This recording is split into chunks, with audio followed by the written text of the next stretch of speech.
Hello dear students, आज की इस वीडियो में हम डिस्कस करने जा रहे हैं थ्री डायमेंशनल हार्मोनिक ऑसिलेटर, एनआइसोट्रोपिक और आइसोट्रोपिक हार्मोनिक ऑसिलेटर। और बेसिकली क्या है कि इसमें हमें जो काम करना है उसको समझें। इसमें हमें काम करना है क्वेश्चंस के क्वेश्चंस क्या आते हैं और उन क्वेश्चनों को कैसे हैंडल करें। तो एक एस्पेक्ट तो इसमें देखो हमारा क्या चलेगा, एक एस्पेक्ट तो हमारा सबसे पहले चलेगा कि क्वेश्चंस आए किस तरीका के हैं, और फिर हमारा दूसरा एस्पेक्ट जो चलेगा उसे भी मैं आपको बता दूं। दूसरा एस्पेक्ट चलेगा फ्यूचर पॉसिबल क्वेश्चंस क्या होंगे, मीन्स इस पर क्या क्या फर्दर स्कोप है। आप क्या करें, जब भी क्वेश्चंस को करने जाएं तो सबसे पहले तो आपके पास एज ए टीचर मैंने देखा है, बहुत साल से, मुझे 25 साल इस फील्ड में हो गया, क्या मैंने देखा है कि क्वेश्चंस जो आते हैं कुछ एक पर्टिकुलर टॉपिक्स ऐसे हैं उस पर वैरायटी के आते ही रहते हैं। फिर क्या होता है, आगे पेपर जब भी सेट होता है उससे एग्जामिनर कोशिश करता है 2 स्टेप और आगे जाने की, 1 स्टेप आगे जाने की। तो सबसे पहले तो ये देखो कि एक मैं इजी क्वेश्चन से शुरू कर रहा हूँ और मुझे उम्मीद है कि आप लोग उसे सॉल्व करोगे। फिर मैं उसमें थोड़ा सा भारी क्वेश्चन शुरू करूंगा करने कि पहला क्वेश्चन देखो इस फॉर्म में आ चुका है, लगातार आता है इस फॉर्म का क्वेश्चन। कहता है वी एक्स वाई जो हमारे पास है potential energy, X Y Z आ गई तो इसका मतलब एक 3 की केस हो गया ये। और आप कैसे पता करोगे कि हार्मोनिक ऑसिलेटर का केस है, उसका भी मैं फंडा सिखाता हूं तुम्हें। वी एक्स वाई जेड दे दिया हमसे हाफ एम ओमेगा स्क्वायर, यहाँ पे बल्कि ऐसा ले लो, half M omega square x square plus half M, और यहाँ ले लिया हमने 4 omega square Y square plus half M, और ये ले लिया हमने 9 ओमेगा स्क्वायर और जेड स्क्वायर। मैं सबसे पहले बताऊंगा कि आप कैसे समझे कि हार्मोनिक ऑसिलेटर की प्रॉब्लम है। सबसे पहले तो यही सिखाता हूं, जब भी potential energy x square Y square Z square पर डिपेंडेंट हो तो आप समझ लेना ये प्रॉब्लम हार्मोनिक ऑसिलेटर की है। अगर केवल एक्स स्क्वायर का फंक्शन है समझ लेना 1D की है। अगर एक्स स्क्वायर वाई स्क्वायर का फंक्शन है तो समझें 2D हार्मोनिक ऑसिलेटर है। और x square Y square Z square तीनों अगर आ जाते हैं तो 3D है। तो सबसे पहले तो हमें यही पता हो। अब हम इस क्वेश्चन को कैसे सॉल्व करके आए, हमें पोटेंशियल एनर्जी दे रखी है। एक बात सदा याद रखें, अगर half M omega square x square plus half omega square Y square plus half M omega square Z square है, समझे आइसोट्रोपिक हार्मोनिक ऑसिलेटर का केस है। ये आइसोट्रोपिक नहीं है, ये एनाइसोट्रोपिक हार्मोनिक ऑसिलेटर है। तो हम क्या करें, यहां से क्वेश्चन पूछता क्या है, मैं क्वेश्चन आपको बताता हूं क्या इस तरीका के क्वेश्चन इस पर आए हुए हैं।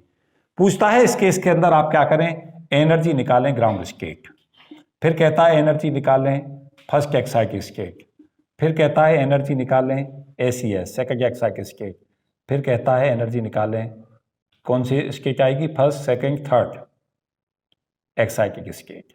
ये हमारे पास में केस आ गए। जमाना कहां तक पहुंचा, सबसे पहले इस तरीका के क्वेश्चन आते थे GS पे, ग्राउंड स्टेट पे बताइए। फिर एग्जामिनर पूछने लगा फर्स्ट एक्साइटिक स्टेट। अब जमाना यहां चल रहा है। अब जो क्वेश्चंस आ रहे हैं या तो आप पे राहत की सांस जब मिल जाती है जब यहां पूछ लेता है, थोड़ी और मुश्किलें शुरू हो जाती हैं जब यहां पूछ लेता है, थोड़ी और मुश्किल शुरू होगी जब यहां पूछेगा, उससे और ज्यादा मुश्किल होगा जब उससे आगे पहुंचेगा। तो आपको क्रम रखना है। अब उस एग्जामिनर के पास है स्कोप क्या है, उसे सुने। एग्जामिनर के पास 2 स्कोप है। अगर वो ये पहले पूछ चुका है तो ये पूछेगा, ये भी पूछ चुका है तो आगे ये पूछेगा, अगर यहां तक आ चुका है तो इससे आगे जाएगा। जमाना यहां चल रहा है, यहां पूछ रहा है आजकल। एक जमाना ऐसा भी था जब केवल और केवल सिंपल क्वेश्चन पूछे जाते थे। एक जमाना ऐसा भी था जब ये कह देता था पोटेंशियल एनर्जी इस फॉर्म में बताइए, फ्रीक्वेंसी क्या क्या होंगी हार्मोनिक ऑसिलेटर की। ऐसा भी जमाना था। तो कंपटीशन कैसे बढ़ता है, कंपटीशन ऐसे बढ़ता है क्या आ चुका था, क्या क्वेश्चंस चल रहे हैं, क्या फ्यूचर में पूछे जाने। तो आप कैसे इस तक पहुंचे कि अगर ये फ्रीक्वेंसी की बात कहता है कि भाई पहले हम सबसे पहले बताएं एक्स एक्सिस पे फ्रीक्वेंसी क्या है, वाई पे क्या है, तो पहला काम हमारा यही होगा। तो हम क्या करें, पोटेंशियल एनर्जी का एक जनरल फॉर्मूला लिख दें, हाफ के एक्स स्क्वायर प्लस हाफ के वाई स्क्वायर प्लस हाफ के जेड स्क्वायर। सबसे पहला काम क्या करें, कंपेरिजन करें। किससे, जो पोटेंशियल एनर्जी का एनाइसोट्रोपिक का केस है। के एक्स की जगह पे बच्चों क्या लिख दें, हाफ के एक्स का फॉर्मूला है m omega x square plus half M omega Y square plus half M omega Z square, और अगली टर्म क्या बनी है, जेड स्क्वायर।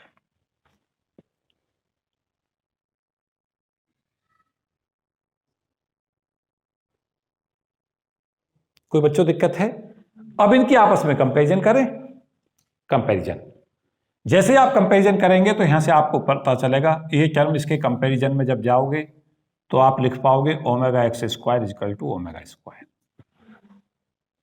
फिर जब इसकी कंपैरिजन करके जाओगे तो देखो, मैंने इसलिए इसे ब्रैकेट में क्लोज किया था, ओमेगा वाई स्क्वायर की वैल्यू कितनी हो गई, 4 ओमेगा स्क्वायर, और ओमेगा जेड स्क्वायर कितना बन गया, तो आपके पास omega X omega Y omega Z आ गई। ओमेगा वाई की वैल्यू कितनी आ गई, 2 ओमेगा जेड की वैल्यू कितनी आ गई। पहले हमें फ्रीक्वेंसी की रेशो पूछता है, जैसे तो रेशो फ्रीक्वेंसी में कैसे आएंगे, 1 2 3। हाँ, सबसे इजी क्वेश्चन तो इस पर यही है। और अगर टाइम पीरियड पूछता है, ऐसे क्वेश्चन चेंज कर देता है। हाँ जी, कैसे निकालोगे, 3 to 1, क्यों जी, उल्टा होगा,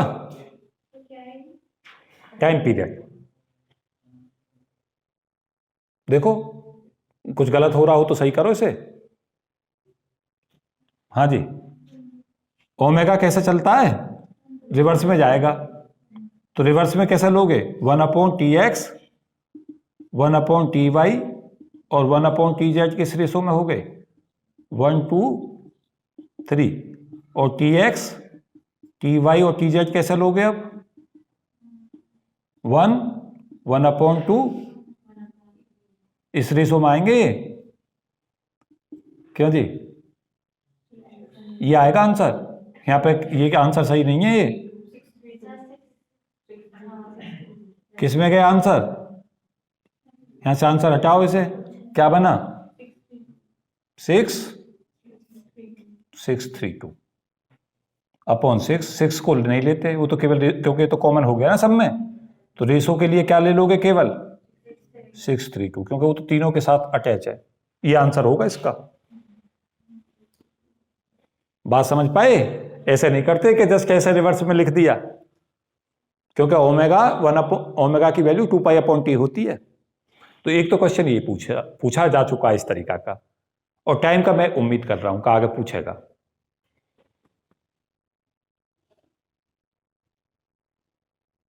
कई बार तो ऐसे क्वेश्चनों में ये भी पूछ लेता है कि जो हमारा एक्स एक्सिस के अलोंग टाइम टेकन है वो 6 सेकंड है,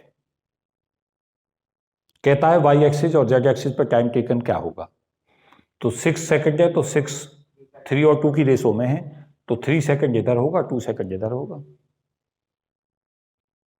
बात समझ गए, क्वेश्चन बनाने सीखा करो सदा, इंपॉर्टेंट चीजें होती हैं क्वेश्चन बनाना।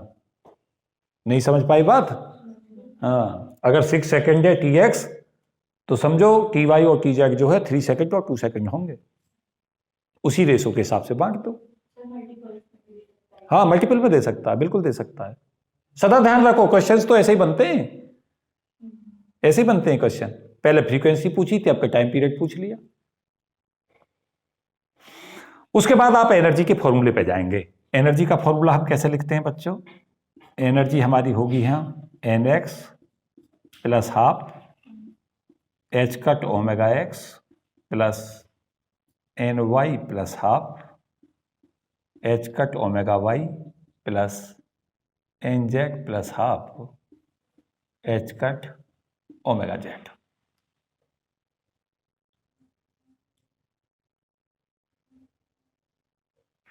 क्या कर दो, equal to nx plus half h cut omega x की जगह ओमेगा ले लो प्लस, अब देखो मैं किस सवाल को कैसे कर पाता अगर आपको ये एनर्जी एक्सप्रेशन ना लिखता, तो मैं इसकी कंपेरिजन कैसे कर पाता अगर इससे पहला लेक्चर ना देता, तो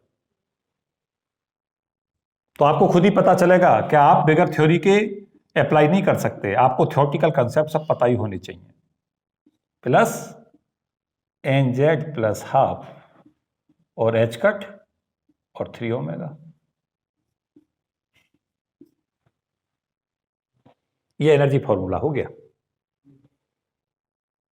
क्या किया मैंने? ओमेगा एक्स की जगह ओमेगा, ओमेगा वाई की जगह पे 2, कौन सा ओमेगा? 2 ओमेगा, और ओमेगा जेड की जगह 3 ओमेगा। अब आप बच्चों क्या करके चलेंगे? अब n x N y z की वैल्यू को देना शुरू करो। क्या? सबसे पहले मिनिमम के लिए क्या करोगे? 0 0 0। ये हमारी क्या आ जाएगी? Ground state energy. देखो क्या आई बच्चों? Half h cut omega plus h cut omega plus equal to कितना?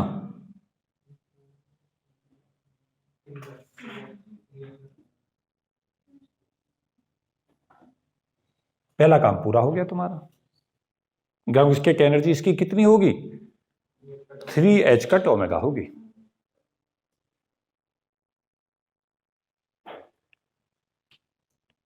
कोई प्रॉब्लम? No problem. अब आपके पास नेक्स्ट विकल्प क्या है, उन पर सोचना शुरू करो। आपके पास यहां जो विकल्प होंगे वो विकल्प होंगे या तो 1 0 0 या 0 1 0, या अगला केस होगा आप पे 0 0 1। इनके करस्पॉन्डिंग एनर्जी निकालो, वैल्यू रखो। इससे लें पहले एनर्जी, इससे एनर्जी कितनी आई थी? ये एनर्जी लिख रहे हो ग्राउंड स्टेट की कितनी आई है। अब इससे निकालो, इससे वैल्यू कितनी हो गई बच्चों? एन एक्स की वैल्यू को आपने 1 दिया, एन वाई को 0 लिया और एन जेड को 0 लिया, और कहां रख दिया? इस वाले फॉर्मूले में, इसमें रख दो। क्या बना? 1 plus half h cut omega plus half h cut 2 omega plus half, कितना आया बच्चों आंसर? देख लो चेक करके। हाँ जी, नहीं कर पा रहे? देखो कैलकुलेशन में थोड़ा सा एरर मत करो, है ना, क्योंकि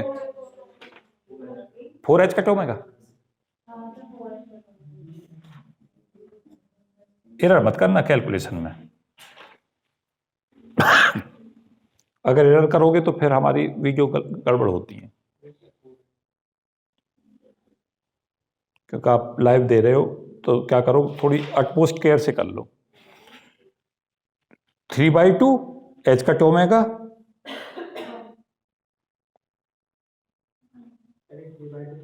सही है, यही आएगा 4 एच कट ओमेगा, 4 ही आएगा। तो यहां एनर्जी कितनी आ गई इसके करस्पॉन्डिंग? यहां पे इसके करस्पॉन्डिंग निकालो, इसके करस्पॉन्डिंग एनर्जी निकाली।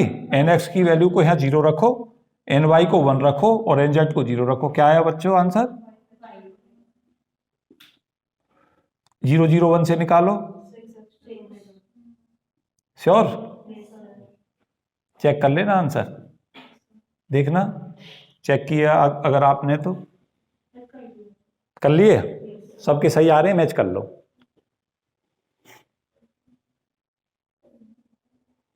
और 2 0 0 से देखना वैल्यू कितनी आती है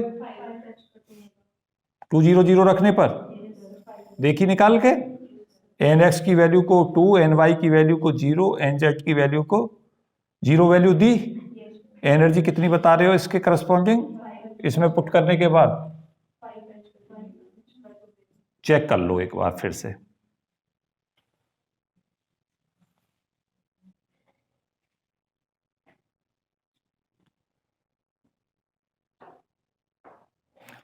क्या कोई और केस ऐसा है जब आप एनर्जी 5h का ओमेगा बना सकते हो? 010 से बनी चुकी है इससे 5h का ओमेगा, और 200 से भी 5h का ओमेगा। और कोई केस है जिससे बना सकते हो? nx ny nz की वैल्यू को वैल्यू देने के बाद क्या आप 5h का ओमेगा किसी और से भी बना सकते हो?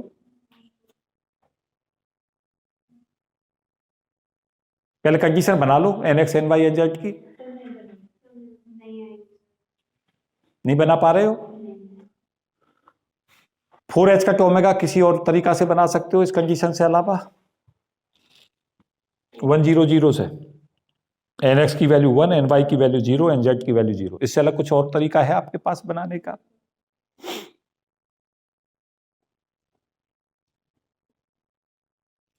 थोड़ी देर पेन रोको और मुझे सुनो। क्वेश्चन आएगा क्या? क्या आया? ये क्वेश्चन तो आ चुका इस पैटर्न पे। ग्राउंड स्टेट एनर्जी क्या देता? पोटेंशियल एनर्जी दे देगा और आपसे ग्राउंड स्टेट एनर्जी पूछ चुका। यहां पे क्या बदलाव कर सकता है उसको सुनो। उसके पास विकल्प क्या है? उसके पास विकल्प ये है कि ये आ चुका क्वेश्चन, अब इसके बाद में इसके पास आगे के स्कोप है ये पूछे जाने के। नेक्स्ट स्कोप क्या है? कोई जरूरी नहीं है कि पोटेंशियल ये ही दे, यहां पे कुछ और बदल देगा। यहां पे पता चला उसने 9 ओमेगा स्क्वायर लगा दिया, यहाँ 16 ओमेगा स्क्वायर कर दिया, नया क्वेश्चन बन गया। यहाँ उसने यहाँ पे ओमेगा स्क्वायर रखा, यहाँ 16 ओमेगा स्क्वायर रखा, यहाँ 25 ओमेगा स्क्वायर कर दिया, अगला क्वेश्चन बन गया। तो you can change the data and you can create a new question. एक पैटर्न ये है। उसी क्वेश्चन को फिर फर्दर कैसे पूछा जा सकता है उसको सुनो। इस पे फर्दर क्या क्वेश्चंस बनते हैं। उसने ग्राउंड स्टेट एनर्जी पूछी गई, मैं ये तो नहीं कह सकता कि पोटेंशियल यही दिया गया था, यहाँ पे बदलाव हो सकता है, लेकिन इस तरीका के क्वेश्चन दिए गए कि वी हमें डिफाइन किया गया 3D में और हमसे ग्राउंड स्टेट एनर्जी पूछी जा चुकी है, और एक बार नहीं कई बार। अब आगे स्कोप में क्या है कि इसी क्वेश्चन को वो कहता है कि फर्स्ट एक्साइट स्टेट एनर्जी निकालो इसी क्वेश्चन में। तो आप आंसर निकाल चुके हो, कितनी हो गई? 4h का ओमेगा। तो ये तो आंसर हो जाएगा हमारा किसके लिए? ग्राउंड स्टेट के लिए। और ये किसके लिए आ गया? FES समझ रहे हो? First excite state. और ये हमारा कौन सा केस बन गया? और ये हमारा इसके बीच में देख लेना कोई और केस तो नहीं बन के आ रहा है।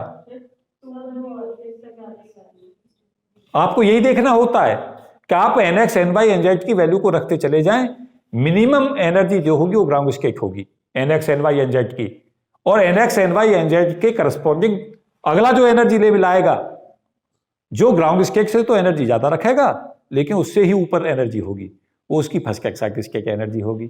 सेकंड एक्साइट स्टेट में जो पहले दो लेवल आगे हैं एनर्जी लेवल, उससे आगे एनर्जी होगी। अब देखो जैसे क्वेश्चन है इसमें, देखो क्या पूछेगा। कहेगा पहले जो 3 एनर्जी लेवल आते हैं उनकी एनर्जी लेवल की रेशो निकालो। जैसे क्वेश्चन इसी में दे दिया, EGS, EFES और E ground state, first excite state, second excite, इनकी रेशो पूछ ली। तो आंसर आपका कितना है? बन गया क्वेश्चन। अब कहता है ग्राउंड स्टेट में एनर्जी इतनी पाई गई, कह दिया 3 इलेक्ट्रॉन वोल्ट है, कहता है फर्स्ट एक्साइट स्टेट और सेकंड एक्साइट स्टेट में कितनी होगी। तो अगर यहाँ 3 है तो यहाँ 4 और 5 इलेक्ट्रॉन वोल्ट हो जाएगी। हो गया क्वेश्चन। क्रिएट करना सीख रहे हो? How you can create the problem, how you can think the questions, future possible of questions, ये आपको सदा सोच के चलना है। उसने कहा पहले 2 एनर्जी लेवलों की एनर्जी आइगन वैल्यू का सम बताइए। 3 पहले की निकलवा ली, दूसरे की निकलवा ली, फर्स्ट एक्साइट स्टेट की, दोनों को ऐड कर दिया। आंसर कितना आएगा? 7h का ओमेगा। कहता पहले 3 एनर्जी लेवल की एनर्जी आइगन वैल्यू का सम क्या है? इस केस के अंदर तीनों को ऐड कर दिया। और इसका उल्टा भी पूछ लेगा, क्या कहेगा? 4 कहेगा एक सिस्टम ऐसा है उसकी ग्राउंड स्टेट एनर्जी 3h का ओमेगा है। अब पोटेंशियल दे देगा यहाँ 4, क्या देगा? Half m omega square x square plus half m omega square y square plus half m omega square z square 1। दूसरा यही दे देगा। तीसरा यहाँ पे एक्स स्क्वायर, ये तो क्या वैसे ही रख लेगा, हाफ एम, यहाँ पे 9 ओमेगा स्क्वायर, यहाँ 25 ओमेगा स्क्वायर कर देगा। अगले में यहाँ पे हाफ एम 16 ओमेगा स्क्वायर, यहाँ पे 49 ओमेगा स्क्वायर कर देगा। बन गया क्वेश्चन। इसी क्वेश्चन का उल्टा, उल्टा क्या होगा कि एनर्जी दे और पोटेंशियल पूछे, तो आपको देखना पड़ेगा इस पोटेंशियल के करस्पॉन्डिंग फ्रीक्वेंसी क्या क्या आएंगी और फ्रीक्वेंसी के करस्पॉन्डिंग एनर्जी आइगन वैल्यू का फॉर्मूला क्या बनेगा, उससे आपको आंसर पता चल जाएगा। आप सोच रहे होंगे अब तो सर जितने क्वेश्चन बताए सब खत्म कर दिए, अब तो कुछ बना ही नहीं। बिल्कुल बनेगा। पता क्या कहेगा, इसी के करस्पॉन्डिंग जो हमने पोटेंशियल दे रखा है, इसी के करस्पॉन्डिंग वेव फंक्शन बताइए।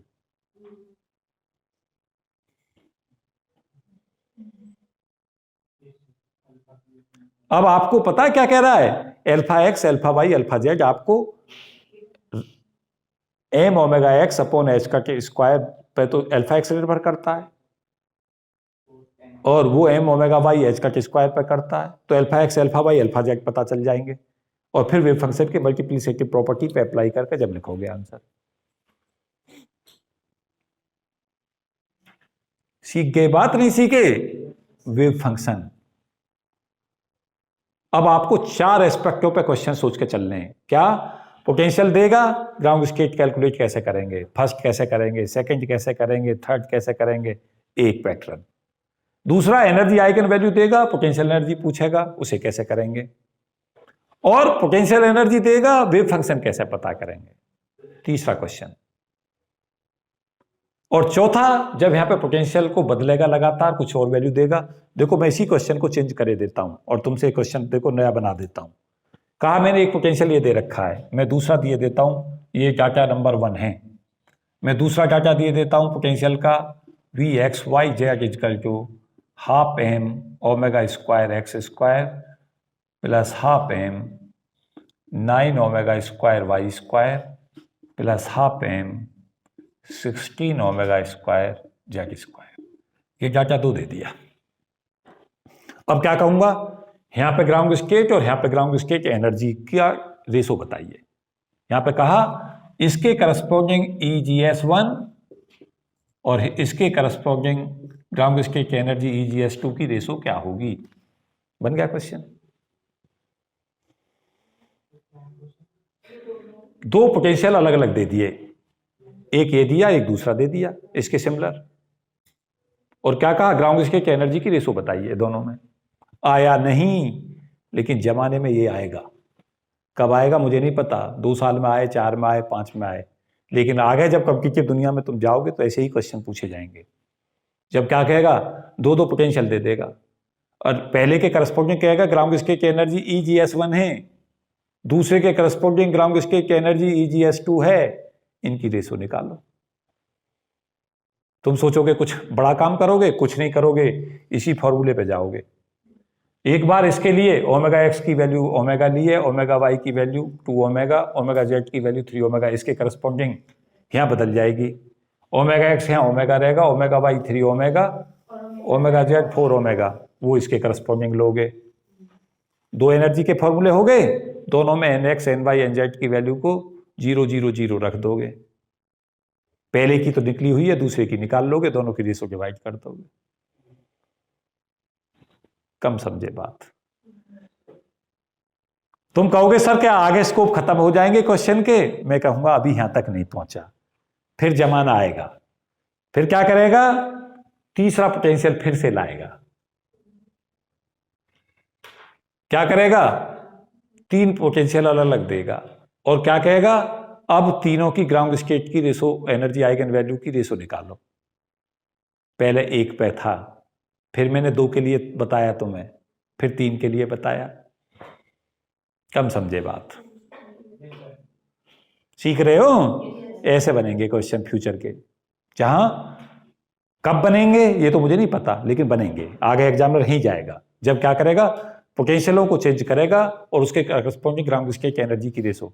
और तुम सोचोगे सर ने तो ग्राउंड स्टेट तक का ही प्रोजेक्शन किया था, मैं कहूंगा फर्स्ट एक्साइट स्टेट पे भी आएंगे, सेकंड पे भी आएंगे, थर्ड पे भी आएंगे, लेकिन आप क्या करके चलें, जाल में नहीं फंसना है, तरीका इसी को रखना है।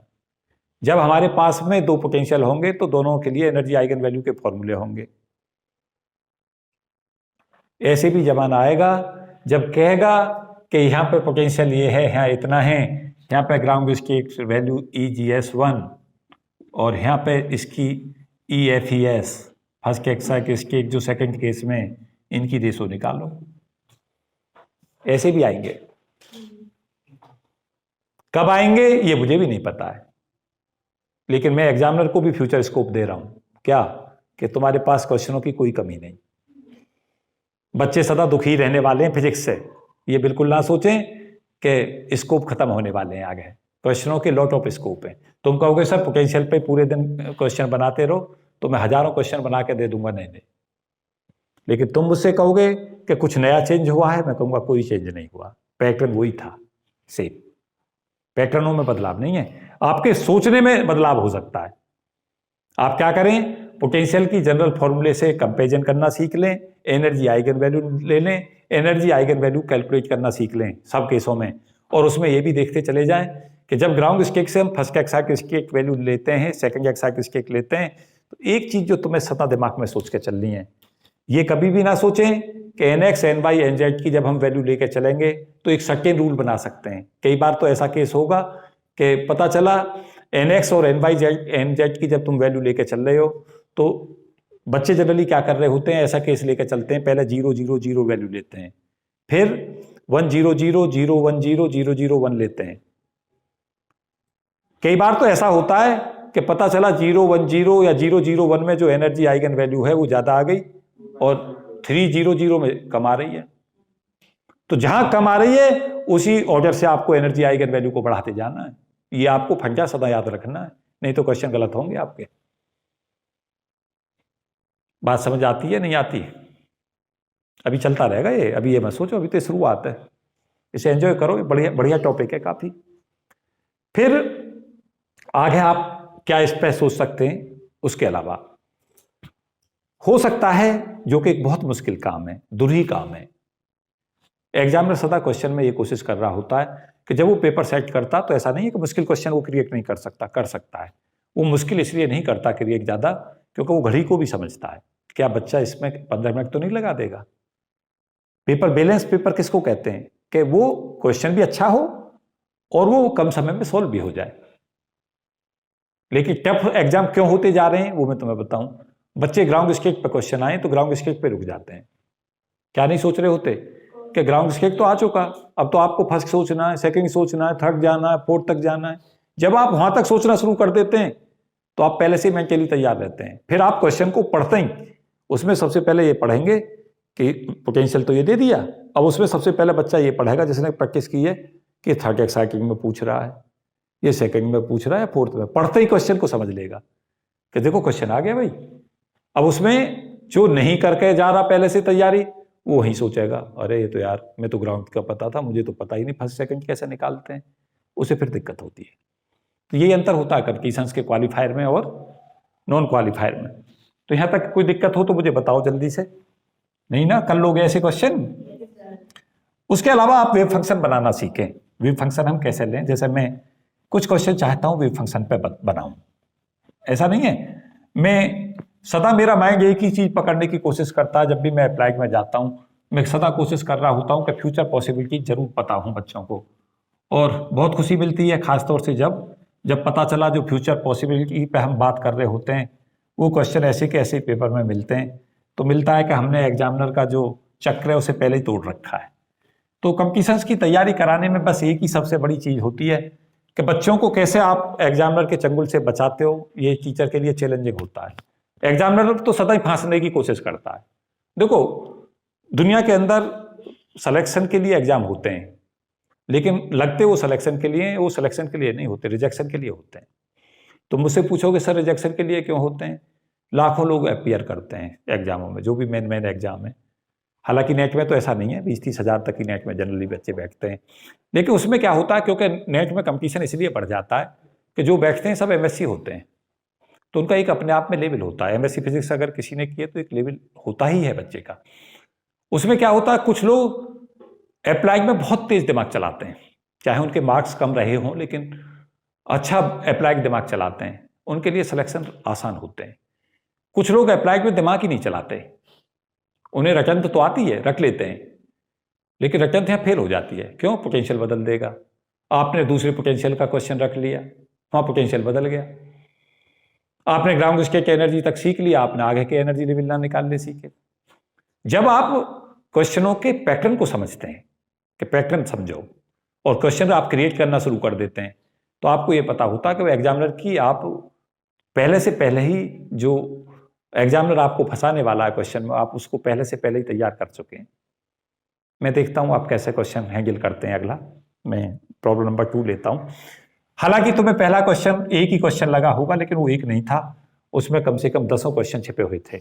मैं सदा क्वेश्चन में एक ही बात कर रहा होता हूं, एक ही क्वेश्चन के 10 एस्पेक्टों पर कैसे क्वेश्चन बने। दूसरा क्वेश्चन जो हम लेकर चलें, जो हम इसमें बना सकते हैं, तो साई की वैल्यू को जैसे हमारे पास है, साई हमसे कहा कि साई जो देखा गया वो हमारा इस फॉर्म में लिखा जाता है एक्स वाई जेड, और स्पेसिफाई है, हार्मोनिक ऑसिलेटर है, और फॉर्मूले में हमसे दे दिया कि वेव फंक्शन दे रखा है हमारा एक्स वाई जेड, इस फॉर्म में दे रखा है, और दे रखा है e की पावर माइनस ax स्क्वायर और e की power minus ay square, e की power minus az square. Suppose के हार्मोनिक ऑसिलेटर का ये क्वेश्चन हमसे दे देता है, इजकल टू इसे ले लें और इसमें प्रोपोर्शनल कांस्टेंट के लिए a लगाते हैं। ये मैंने अभी क्रिएट किया क्वेश्चन खुद ही कि ऐसे क्वेश्चनों को बच्चे कैसे हैंडल करें। एक वेव फंक्शन दे दिया, अब आपसे पूछा जाता है कि इसके अंदर आप एनर्जी बताएं, ग्राउंड स्टेट एनर्जी क्या होगी।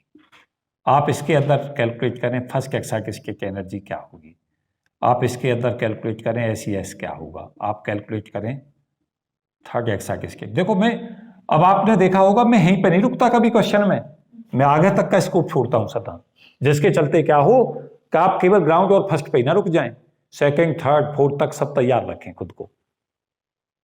अब आप सोच रहे होंगे एक मुश्किल क्वेश्चन है, मैं कहूंगा बिल्कुल भी मुश्किल नहीं है। दो कंसेप्ट आपको सोचने हैं। क्या? x जो आएगा हमारा h1 अल्फा x से x आता है, ये वेव फंक्शन बेसिकली इस फॉर्म का वेव फंक्शन है। एक्स वाई जेड एक कांस्टेंट जिसकी मैं वैल्यू नहीं चाहता, उसे एक ही जगह c लिख दूं, चाहे क्या फर्क पड़ता है। h1 alpha x, h2 alpha x और h3 अल्फा x। और देखो यहां ध्यान दो, मेरी बात है, यहां जो सॉल्यूशनों के अंदर था, यहां अगर यहां पे एक कांस्टेंट तीनों जगह सेम है, तो आप तुरंत से समझ लेना कि ये आइसोट्रोपिक हार्मोनिक ऑसिलेटर का केस है।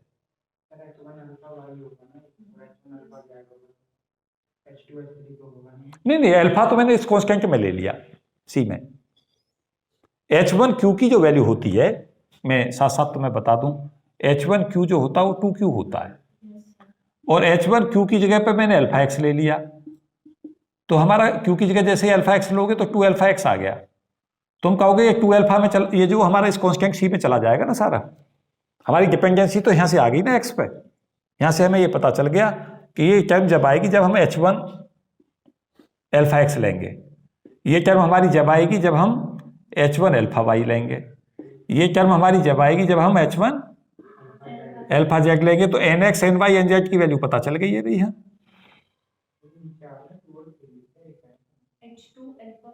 ओके ओके, अच्छा Y Z, okay okay okay okay, समझ गया मैं ये। और ये हमारे पास जब ये कांस्टेंट सेम रहते हैं, तो यहां पे अगर प्रोपोर्शनल कांस्टेंट ये सेम है, तो ये समझ लेना कि ये केस हमारा आइसोट्रोपिक हार्मोनिक ऑसिलेटर का है। तो यहां पे केस हमारे पास क्या आ जाएगा, इस टर्म को तो ऐसे ही ले लो, e की power minus a x square plus Y square plus Z square. तो यहां जब हम लेके चलेंगे तो nx की वैल्यू यहां 1 हो जाएगी, ny 1 हो जाएगा, और nz हमारा क्या हो जाएगा 1। क्यों?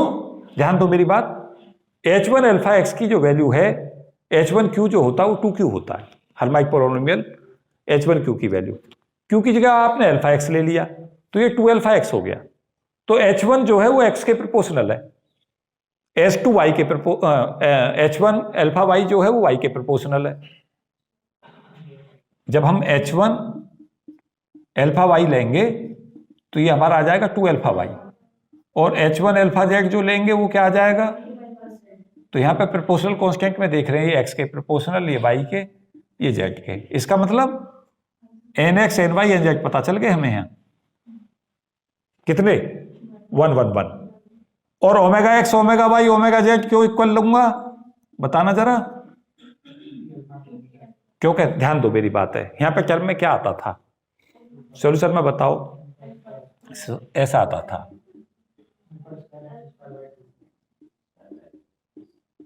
ये आता था।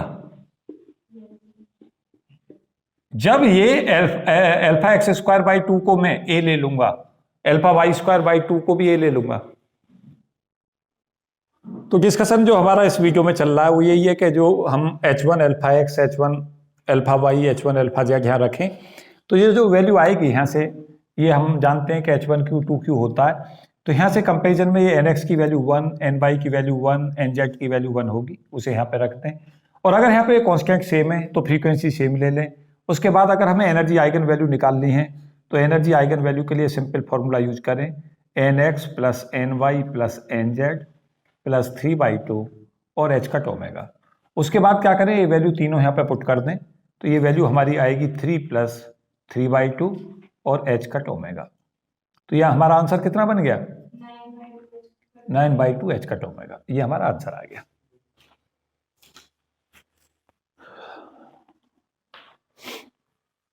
उसके अलावा अगर हम इसी क्वेश्चन को आगे फर्दर बढ़ाते हैं तो साई एक्स वाई जेड जो हमारा होगा उस पर देखो, मैं ऐसे भी क्वेश्चन दे सकता है हमें कि ये कहता है इजकल टू बी, एक कांस्टेंट दे दिया और यहाँ कह दिया कि 4 alpha square x square minus 2 है, यहाँ वाई है, यहाँ जेड है, और ई की power minus A X square plus Y square plus Z square ऐसा रख दिया।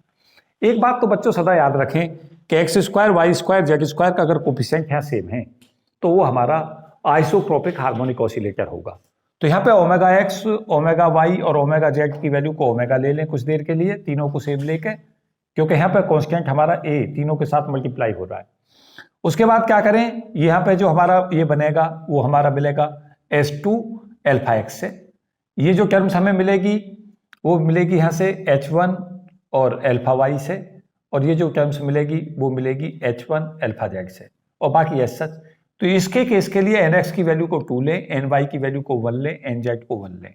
तो यहाँ पे जब आंसर हमें निकालना होगा तो nx की वैल्यू 2, ny की वैल्यू 1, nz की वैल्यू 1, और एनर्जी का सिंपल फॉर्मूला जो हमने लिख रखा है दिस वन, उसमें जाकर पुट कर दें। तो यहाँ एनर्जी हमारी कितनी होगी, 2 + 1 + 1 मीन्स ये तीनों का ऐड कितनी हो गया बच्चों, 4 + 3/2 h cut omega means 11/2 h cut omega. कोई गलती तो नहीं है, कैलकुलेशन में देख लें। अब यहाँ पे क्वेश्चंस में देखो, ये तो हमारे लिए ये पूछ लिया, कई बार ऐसा भी दे सकता है कि यहाँ पे अल्फा स्क्वायर की वैल्यू को 1 ले ले और यहाँ पे लिख दे 2x स्क्वायर माइनस 1 फॉर्म में फंक्शन है, तब भी उसी को समझें कि यही क्वेश्चन पूछा जा रहा है, क्योंकि 2 यहाँ से अगर हम कॉमन लेंगे तो 2 alpha square x square minus 1 बन जाएगा, 2 तो कॉन्स्टेंट में चला जाएगा, और अल्फा स्क्वायर की वैल्यू को कई बार 1 ले लेता है क्वेश्चन में, तो उसको भी ये ना सोचें कि क्वेश्चन का पैटर्न कुछ बदलना है, इसी पैटर्न पे हमें सॉल्व करना है। साथ साथ ये भी याद रखें कि इसी पे पैटर्न पे और भी क्वेश्चन पूछे जा सकते हैं। यहाँ पे 4 alpha square x square minus 2 bracket में ले दे सकता है, 4 alpha square Y square minus 2, आगे लिख सकता है 4 alpha square Z square minus 2 E की power minus A X square plus Y square plus Z square. फिर उसे कंपेरिजन में ये देख ले कि यहाँ पे N x N Y N Z की वैल्यू अब 2 होंगी, फॉर्मूले में जाकर वैल्यू पुट कर दें, सॉल्व कर दें। तो मुझे उम्मीद है कि इस तरीका के क्वेश्चंस आप इजीली हैंडल कर पाएंगे। तो यहाँ से क्वेश्चंस आते हैं लगातार।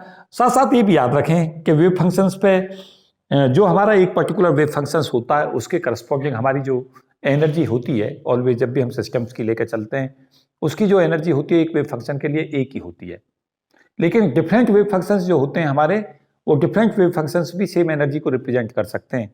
उसको हम कहते हैं डीजनरेट केस, डीजनरेसी। जितने वेव फंक्शंस हमारे सेम एनर्जी आइगन वैल्यू को नोट करते हैं उतनी ही उसकी डीजनरेसी कहलाती है। तो मैं नेक्स्ट वीडियो में आपको डीजनरेसी के कुछ क्वेश्चन कराऊंगा और कुछ डीजनरेसी पे कुछ बहुत ही महत्वपूर्ण चीज़ें और कुछ और नए अप्लाइड कंसेप्ट जो इसमें पूछे जा सकते हैं उन्हें डिस्कस करूंगा। तो ऑलरेडी ये वीडियो क्योंकि काफ़ी समय ले चुकी है तो इस वीडियो को मैं यहीं पे विराम देता हूँ। Thank you and best wishes for all of you. जय हिंद।